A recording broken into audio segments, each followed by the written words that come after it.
Hello, how are you doing? Doing all right. How are you? Pretty good. What's up, Good. Jason? We are joined today by Michelle Draper. Did I say that correct? Hmm. Awesome. Writer, actor, producer. Thanks so much for doing this. We appreciate it. Yeah. Yeah, thank you. I loved getting to talk about film, so thank you guys. Absolutely. Well, tell us about the film and what it's about. Well, without like giving too much away, Too much, sure. basically, or I don't know, maybe we do give it away on this podcast and people just don't watch it until they see the film. I don't know.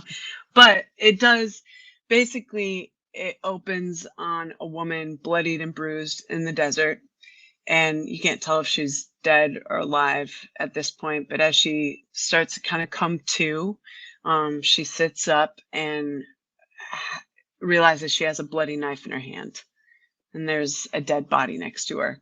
And we can tell by her expression that she has no idea how she got there.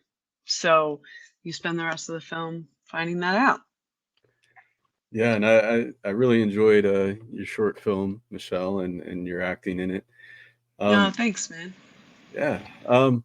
But so the way it's shot out of order, was that a way to build tension? What was the choice behind that?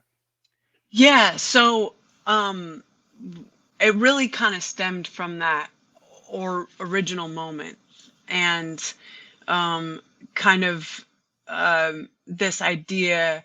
We really wanted the audience to be finding out what she's finding out in real time. So, they're kind of on the same track with her.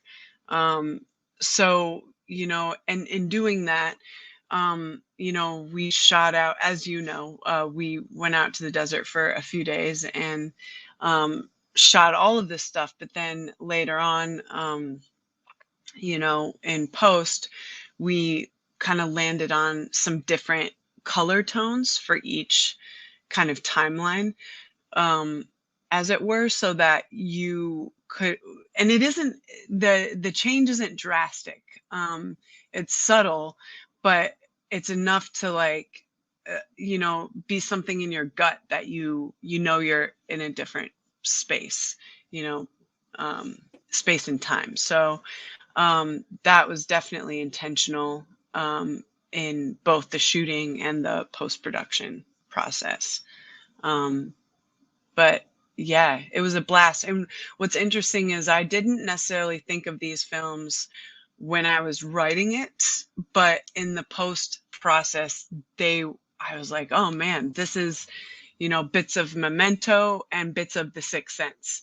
Like those, I just kept going back and watching those. Like, oh, how did they pull this off? How did they make, because with Memento, there's so much information and you're getting it really out of order, and the processing, and it's like this tightrope you have to walk, because obviously you want people to be it, you want it to be a mystery, you want it to have suspense and people to kind of be on the edge of their seat hanging on every bit of information. But if there isn't enough for them to process, then you're going to get lost, and you'll lose everybody. So I just kept going back and watching, like, oh, how did they do this in a way that allowed the audience to stay with them, yet still on the edge of their seat. So, Well, I think you guys pulled it off. Like Memento is oh, one of my all-time favorite films, and yeah, you guys did a great job of building the tension with that too. So yeah. oh, thanks, man. Yeah, Appreciate you and that. your team did a great job with that. Yeah, So I was really lucky, really blessed. yeah. So like I said, you write and well, you wrote and star in your own movie. How cool is that? Hmm. And which is called Green, by the way. I'm not sure if we mentioned that yet, but it's called Green. Mm-hmm. And so I was curious to know what or who do you credit with giving you that writing and acting bug? Um, huh. Interesting. I think from a very young age, I loved this idea of acting. I was actually watching Well, first off, I had a theater company in my house. We lived in a trailer with like four kids and my parents, and I would force all of my siblings to be in plays that I directed, and stuff like Rumpelstiltskin, real light fare.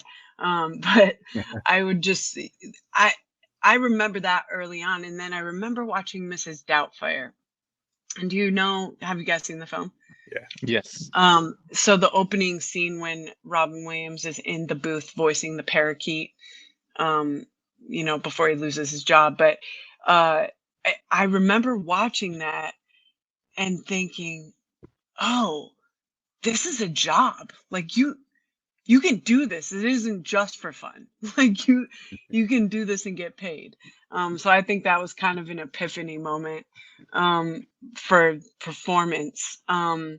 And writing kind of started out of necessity. I think I was frustrated as an actor, um, and just feeling like I had zero control about the types of projects that I could do, the stuff I wanted to do, but didn't necessarily have access to.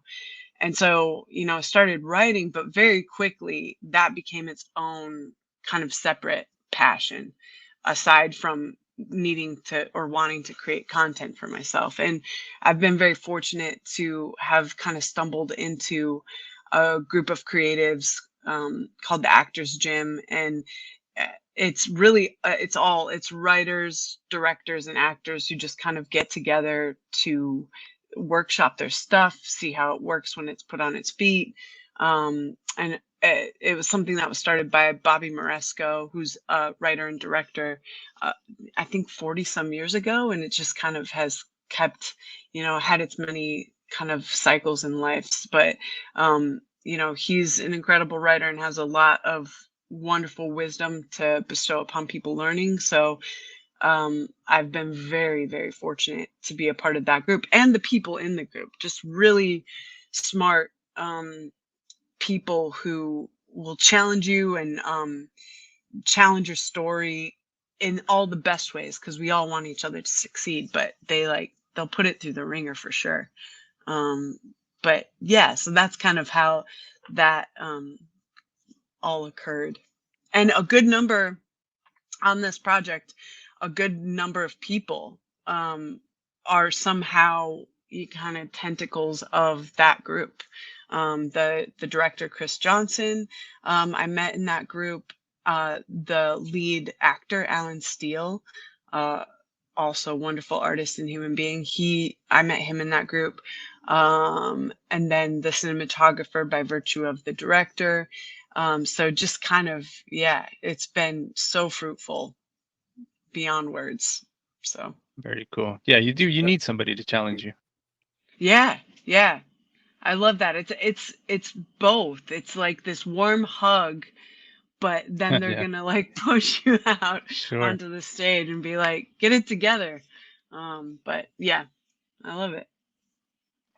Yeah. I wanted to know, is the green flash described in the film, which happens just before the sun goes down below the horizon, is that a real Yeah, thing?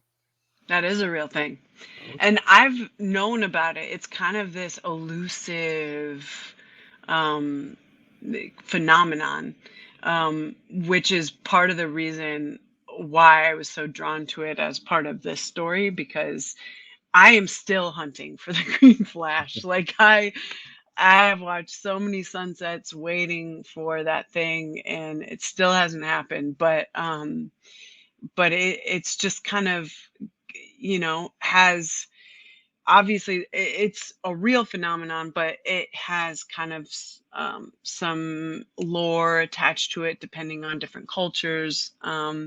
And I find that really fascinating too, because, in genre world, like genre film, um, I'm less drawn to slashers and things. That's not really my taste, but I I do love dark lore, and I love a good ghost story, um and I just love that kind of psychological, dark, yeah, kind of legends. I love all that stuff. So Yeah, yeah. And you have you mentioned ever seen it? Have you tried to see a green flash? I I have not. I have I have not. not seen it. I'm too Oh scared to man. look at the sun. Now you are. See, that's a compliment. That's funny. I have had a couple people come up to me after seeing this and they're like, "Is that a real thing?" So I feel a little bit responsible for educating the world on this wonderful thing that's out there that I still haven't seen. Yeah, and that's cool how you mentioned the Aztecs, what they say about it Mm, in the mhm. movie. Yeah. Right. There's a little bit of artistic license. Theirs was, yeah, um but there is some stuff attached to it for sure. And um you know, in thinking of this on a bigger scale or like more of a story, that definitely would play into it a little bit more. Yeah. Very cool.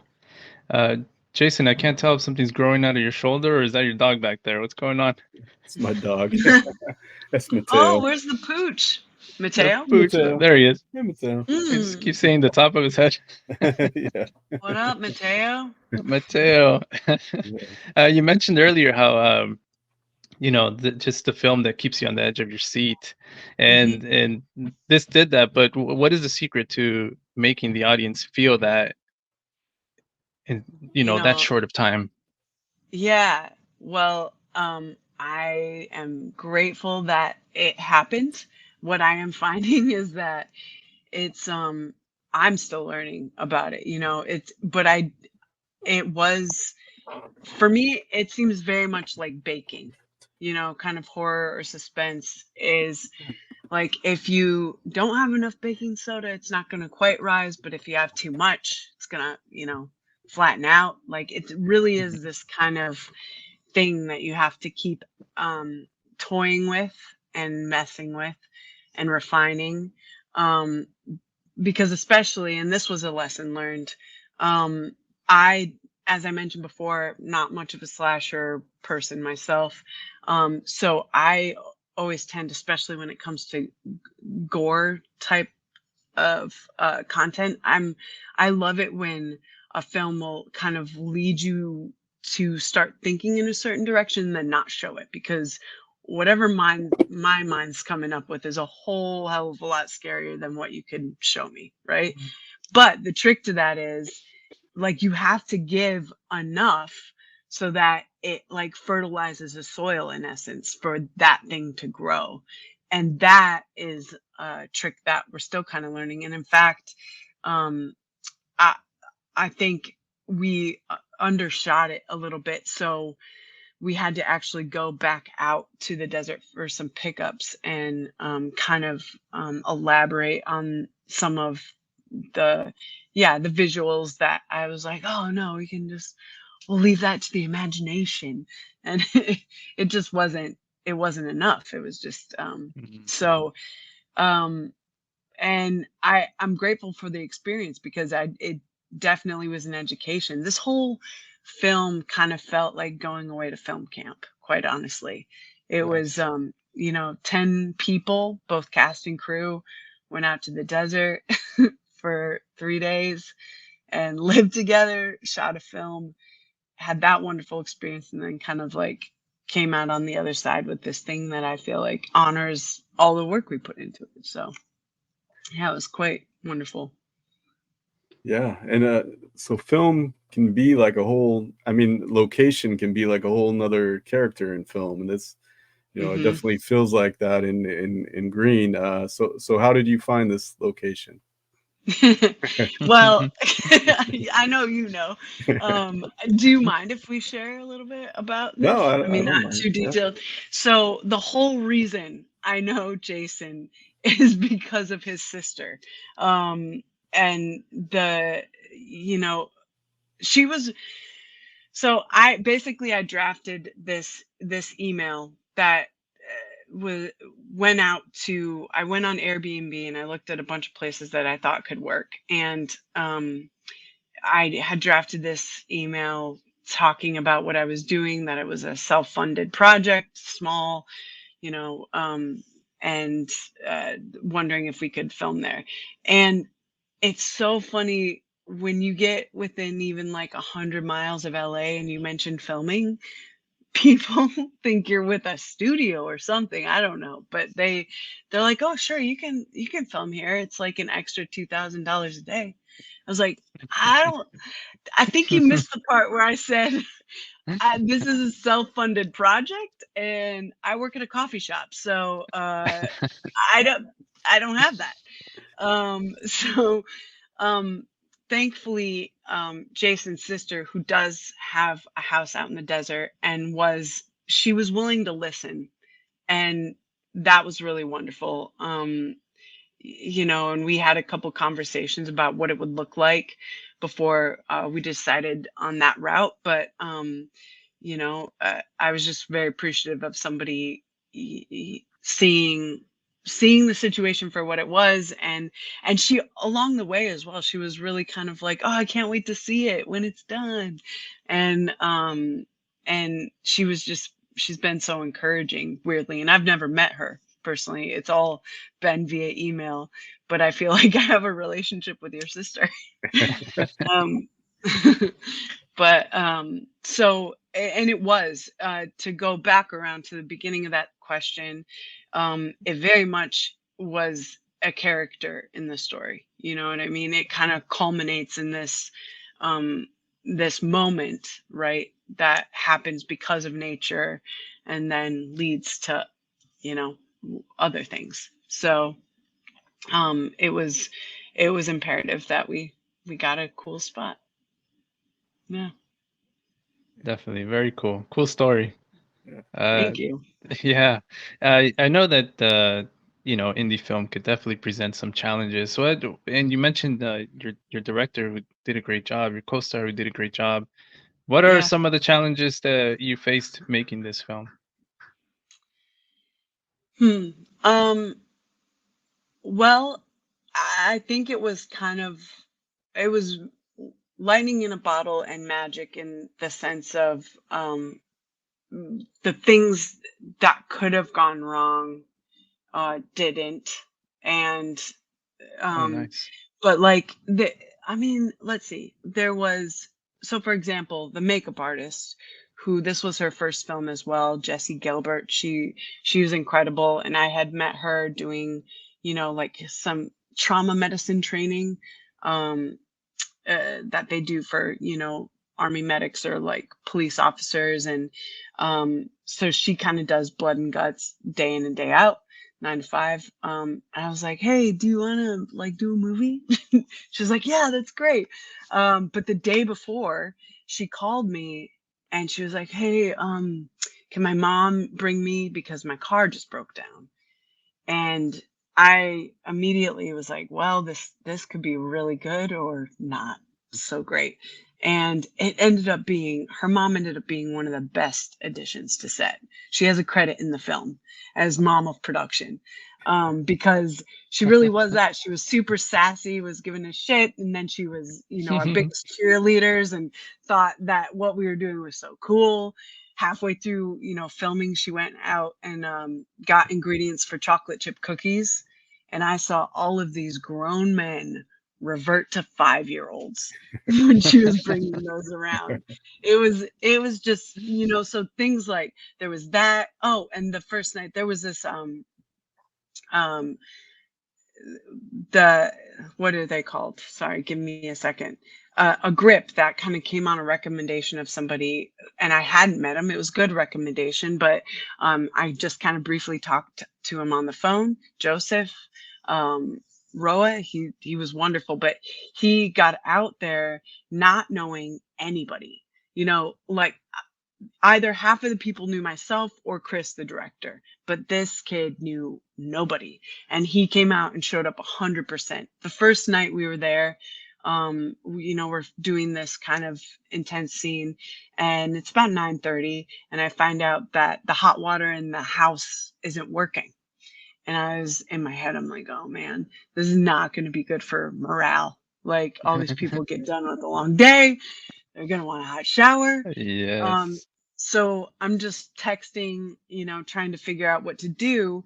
and Joseph disappears at some point, and I was like, "Hey, what did you guys? Are you guys making Joseph do something stupid like hold lights outside, by himself? Like, where is he?" And 5 minutes later, he comes in and he's like, "Oh, I'm sorry, I was gone so long. I was just fixing the hot water in the house." Like he was just, it was so, all of these things that could have been bad and horrible, just kind of we scrapped together, and um now I have these stories that I hold so dear to me. Yep. I am trying to think challenge in the okay, I would say the biggest challenge was probably that moment of realizing that we hadn't gotten enough footage, or like enough visuals to make that kind of suspense work, and kind of this deciding, rallying the troops again to get them back out there. And everybody was so down, and I remember that particular night because we were shooting at night out in the desert.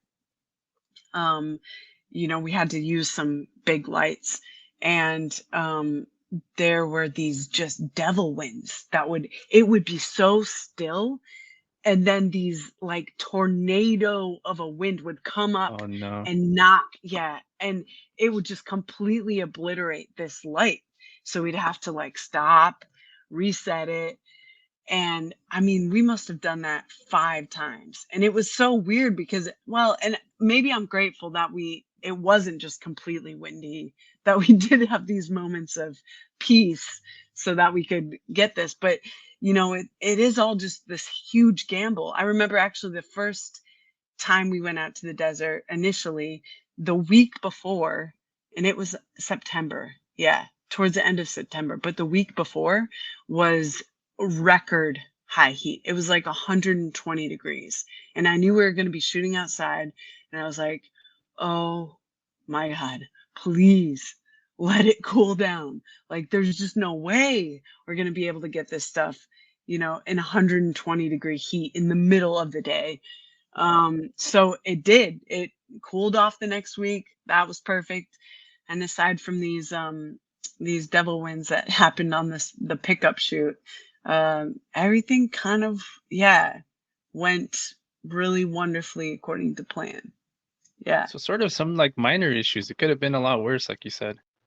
Yeah, and it's funny because I think there are probably a lot more, but it's like you go through this thing, and y- by the end of it you're just so euphoric from the delight of it, Mm, that all the stuff that didn't I could see go that. your way, it kind of like dissipates. You remember that less. And uh oh yeah, because I do remember this was kind of coming off the tail end of COVID, and people kind of, getting out into the world. And I do remember the lead, uh, Alan, almost, there was a COVID scare. Like, we weren't sure if he might have it.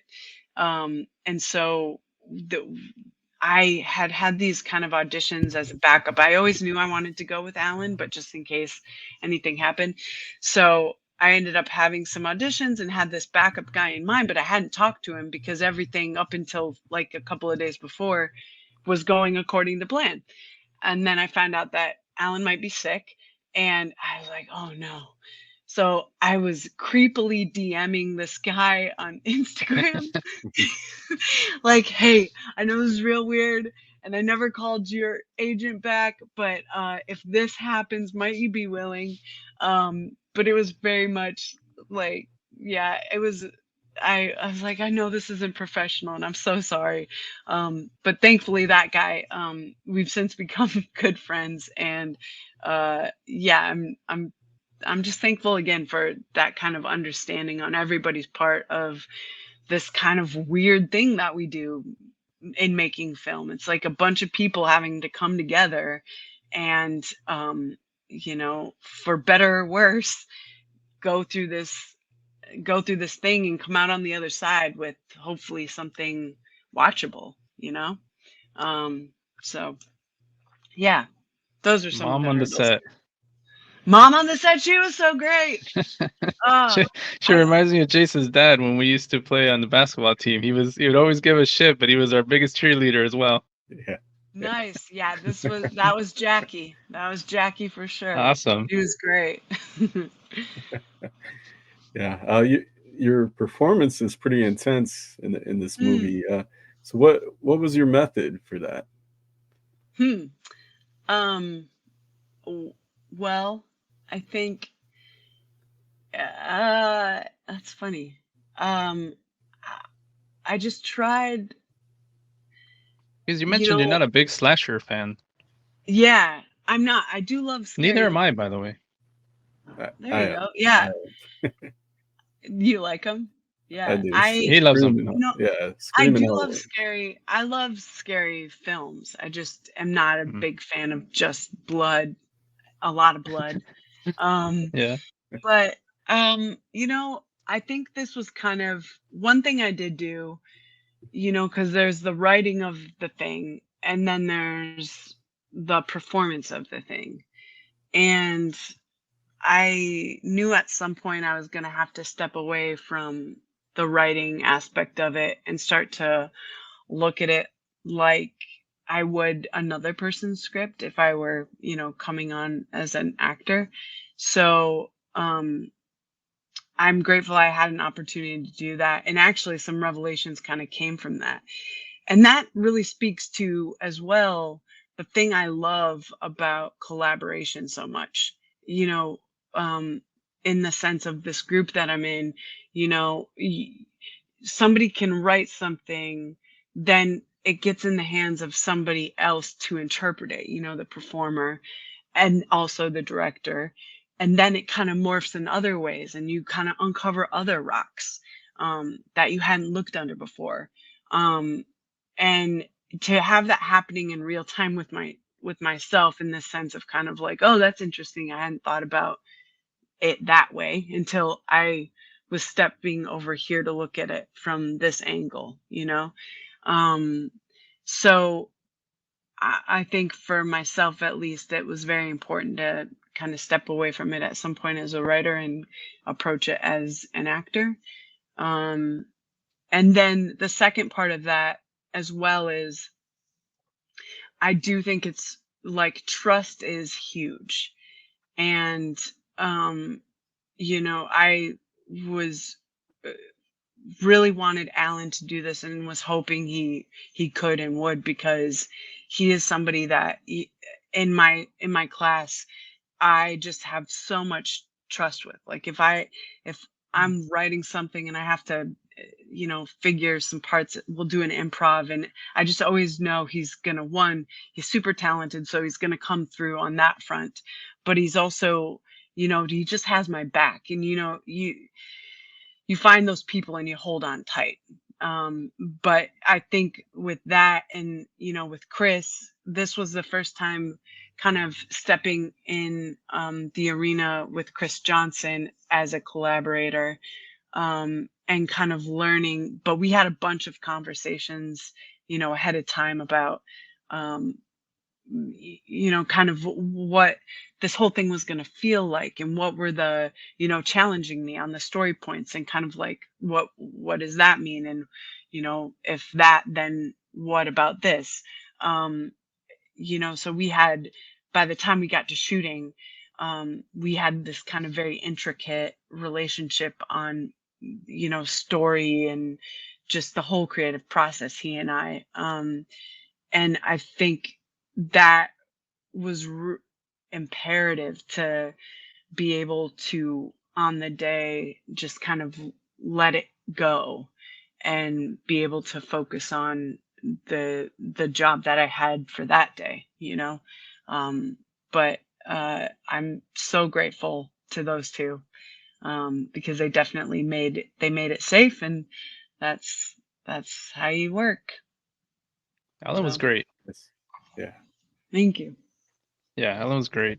Um, Let me ask you this because I don't know anything about film, so I always I like to ask this question because the opening scene was super cool, and I always wonder like how much time, like what's that process like? Is it a lot of questions? Is it a lot of time, or do you just go, oh no, I got this, and let's go for it?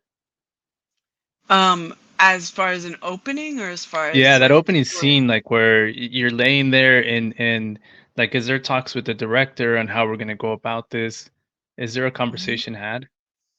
Yeah, there definitely is. And that was one of the things that particular shot and scene was something I felt really strongly about from the beginning because it was the first thing I saw. Like before there was a story, there was that shot It was so and good. kind of thank you. I'm so grateful, you know, Stephen Fidelen and Chris Johnson, the director, Hmm. um, are both super gifted in visuals. You know, Chris comes from a cinematography background, so it was as if, you know, we kind of had two cinematographers on set, which was wonderful. You know, they have a shorthand and they, you know, just created beautiful stuff. And um but that particular, yeah, it was just kind of that opening moment and all the questions that come from it. I think that's why it was so important to me that it remain a certain way because it sets up the rest of the story and kind of the way the story is going to be told, I guess. um, but that, you know, stories, I feel like stories come at you in different ways. This particular one was that opening shot and kind of like, okay, well then how did they get there, you know, type of situation. But then other stories, I don't know, they something, I don't have a solid example right now, but I know like not everything comes with that opening kind of shot. Sometimes it's just kind of an idea of a theme that you want to explore or a relationship. Sometimes characters are really interesting and you're like, oh, well, what, you know, if I followed them doing their laundry, what would that look like? You know? Um, but this one was definitely, that opening shot was the start of everything. So It was amazing. I loved it. Yeah, thank you. that's great. Um, yeah. So how has Green been received so far at the festivals? I know you've been at one festival at least. Yeah. Yeah. Yeah, so it's just kind of starting its journey. So I'm not sure I have much of an answer for you, but the festival that we did go to called Panic Fest, it's in Kansas City, Missouri, and the guys who run it, Adam Roberts and Tim Canton, they have such a love for cinema. Adam, in fact, owns the theater where it takes place, which I didn't learn till I got there, and I thought was so cool because I'm from a small town and we had like a one screen cinema that was owned by the mayor, and that was the place where I fell in love with film. So I met this kid who grew up and did what I always wanted to do, which was buy that cinema and have my own like movie house. But um they do a great job of creating this kind of filmmaker lovers bubble. And so in that regard it was really cool, a lot of awesome conversations with other filmmakers. And um, but I'm just excited to see, yeah, how it is received in the future. So TBD. Yes, exactly. Back to the opening scene, if you don't mind. I just want to No. say that I really enjoyed the um, just the sound that you hear in that background. It's almost like the staticky sound, and Yeah. it plays such a great role, I think, in that opening scene. For me personally, it really did it. It was awesome. Yeah, and I I I think I remember when we early talks too, that was always a part of that opening scene. Like the visual and the Okay. sound never, you know, they were never separate in my mind. Like, because when you're out in the desert and it's that hot, there is a sound to it. Like you can hear the heat and you can feel the heat. And I was really grateful that the sound designer on the film, his name is Dan Gamach, and he has just a such a gift. Like he brought stuff in there that I was like, oh, there were just moments that landed when you added the sound. And I would say that too for just different parts of, the process, but especially you notice it in post because you've gotten all the visuals you expected to get. You've seen them a little bit and you're like not kind of surprised by that. But then when you start to edit it, and then and in this particular story, as I mentioned, where you're kind of dealing with different timelines, and so we colored them differently. Um, and I was sitting in the coloring session for like 2 days, and Don and I were just talking about like, well, what's the best way to tell this story through color? And so you're hyper obsessed with that for 2 days, and you end up leaving that session, and you're like, nothing is more important than color in telling the story. And then you end up going and sitting in sound design and doing the same thing. Like you sit for 2 days. What's the best way to tell this story through sound design? And you're so hyper focused on that that you end up leaving. You're like, nothing's more important than sound design.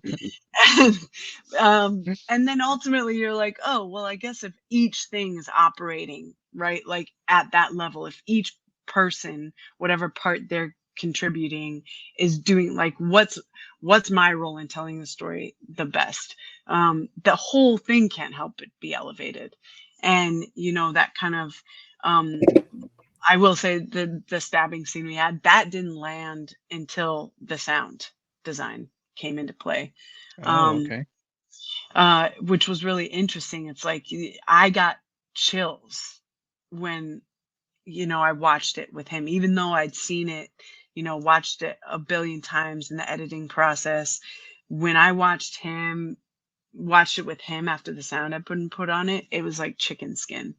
It was, oh, um, but same thing with that kind of opening scene as you're kind of setting it up, and it's the tiniest stuff too, right? So the cicadas that are kind of there, initially there was this thought of like having this opening image just like hit you, like wham, so with sound and image. And that it's it's going back to that tightrope you have to walk, where the audience's brain can only kind of process so much at once. So if you overwhelm it, then it actually isn't getting the impact that you want. So even then we had to like bring the cicadas in just a few seconds before you actually see the image, so your kind of brain is starting to be prepped for like what is to come. um and I just was geeking out about all of that because it's certainly not my uh like, I know nothing about sound design, nothing that Dan knows especially, but sitting in there with him and kind of tweaking this, doing this chemistry about when you add the sound and like how much, and what that does to the story as a whole. Uh, it's just, yeah, I love it. Yeah, Very yeah, cool. it really takes a team for sure. The music too. Yeah, like Mhm. just super. Uh, I mean, all of that. I definitely had a composer that I have no right having. He's a good friend of mine, and he's um, like was willing to help me out on this one, and I'm just super grateful because it added a whole other element. And I love the way he works. His name's Christopher Drake, and he he has he's such a talented musician, but also as a composer, um, his approach to it is very much like, well, if you notice the music, then I'm not doing my job right.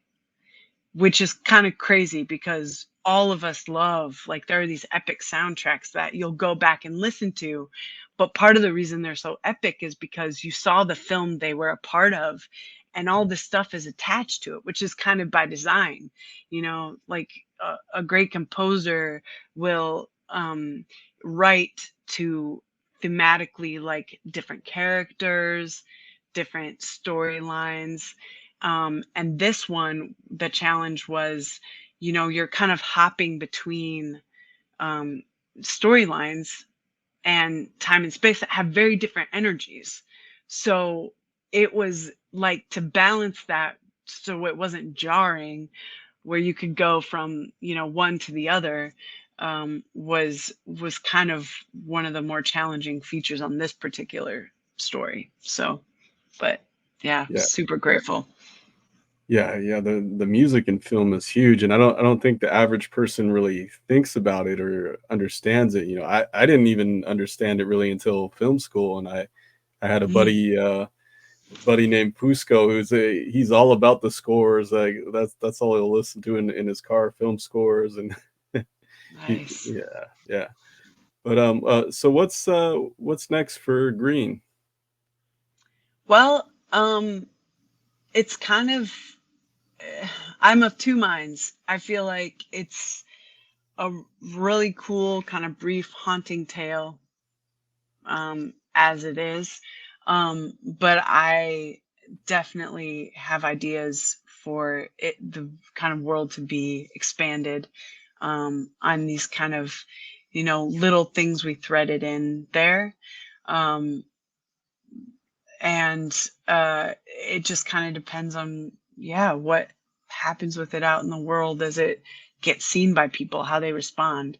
That is one thing that I'm really excited and haven't gotten to do a lot of, is sit in a theater with people and watch it for like the first time and feel how they experience it. Like it's just such an interesting thing of, you make I feel like film is a very kind of collaborative process, from making it all the way to it, having its full life and coming to fruition. Because, you know, it not seeing how an audience experiences it, and it just kind of being this thing you guys made. I don't know. It just doesn't feel like it's lived a life. You know what I mean?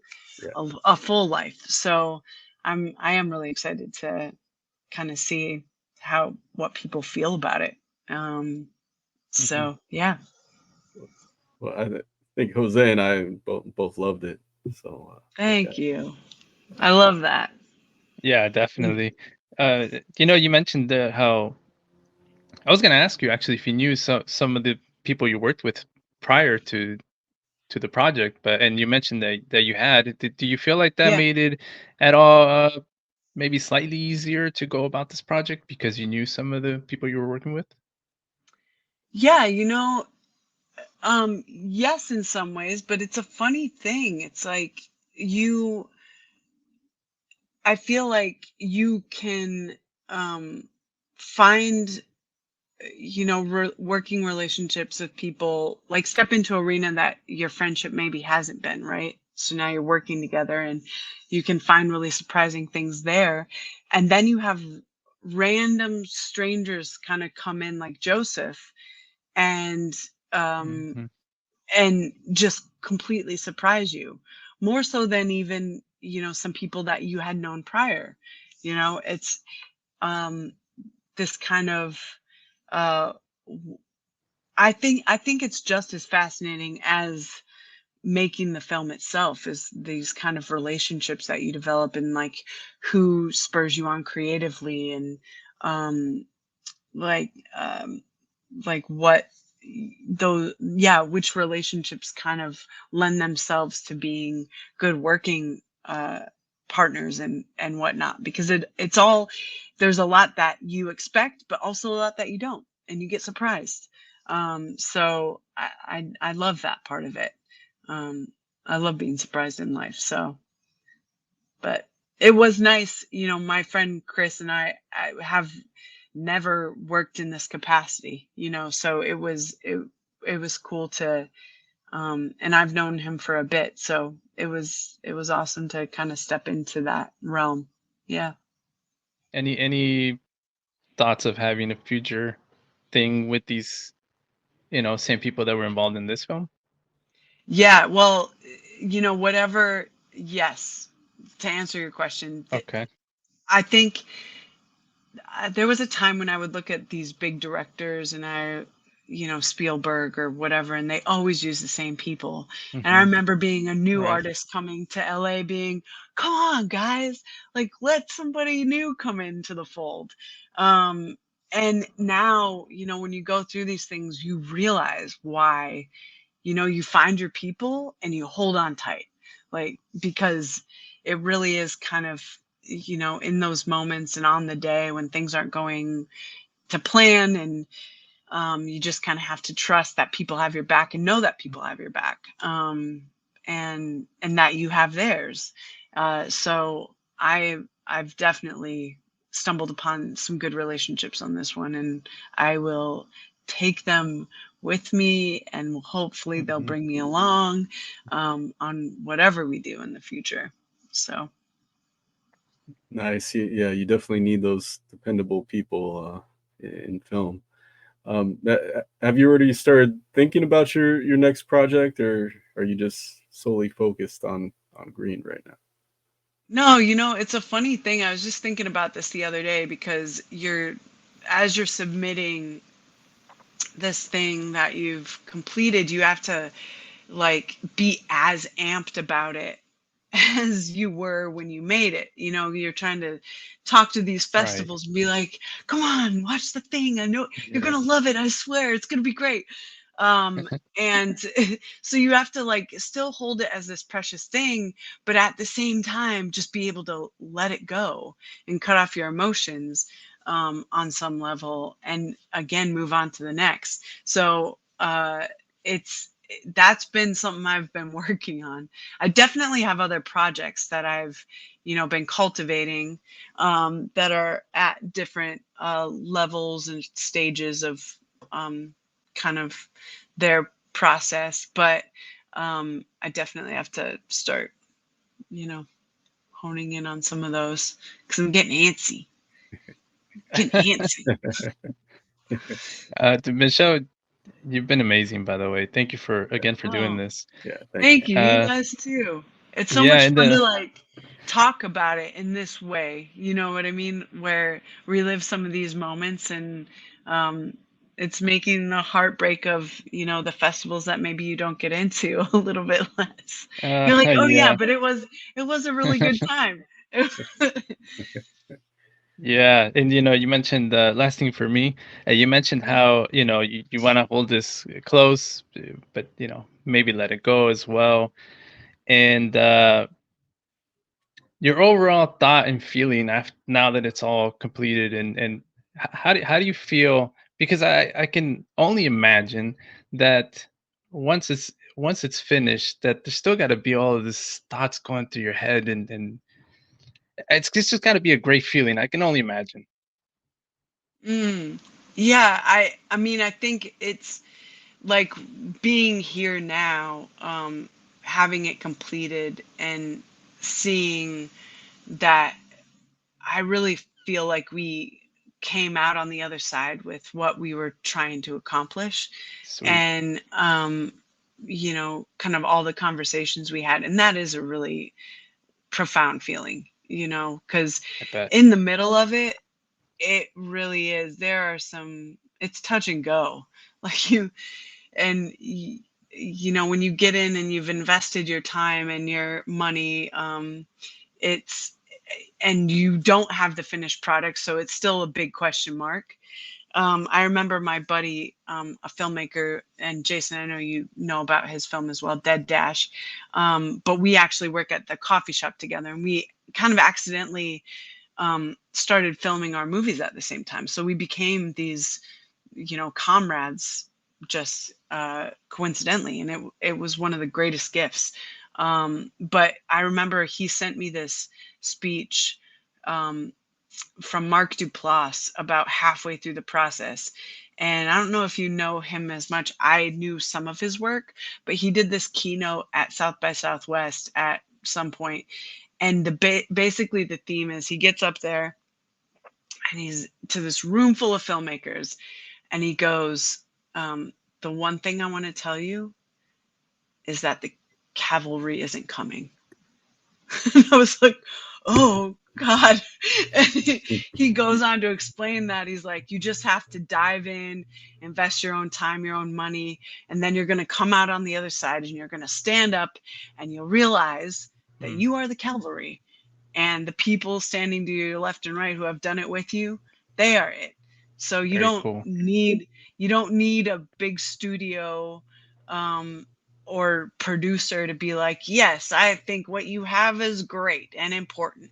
Like you just risk it and kind of keep trudging along, and you'll come out on the other side. And I've sent that speech probably to 10, at least 10 people, like, because it, for any kind of artist in the midst of a project where they're not able to see the light at the end of the tunnel yet, and you're just wondering if you made all the worst decisions out there, it is definitely one to hear.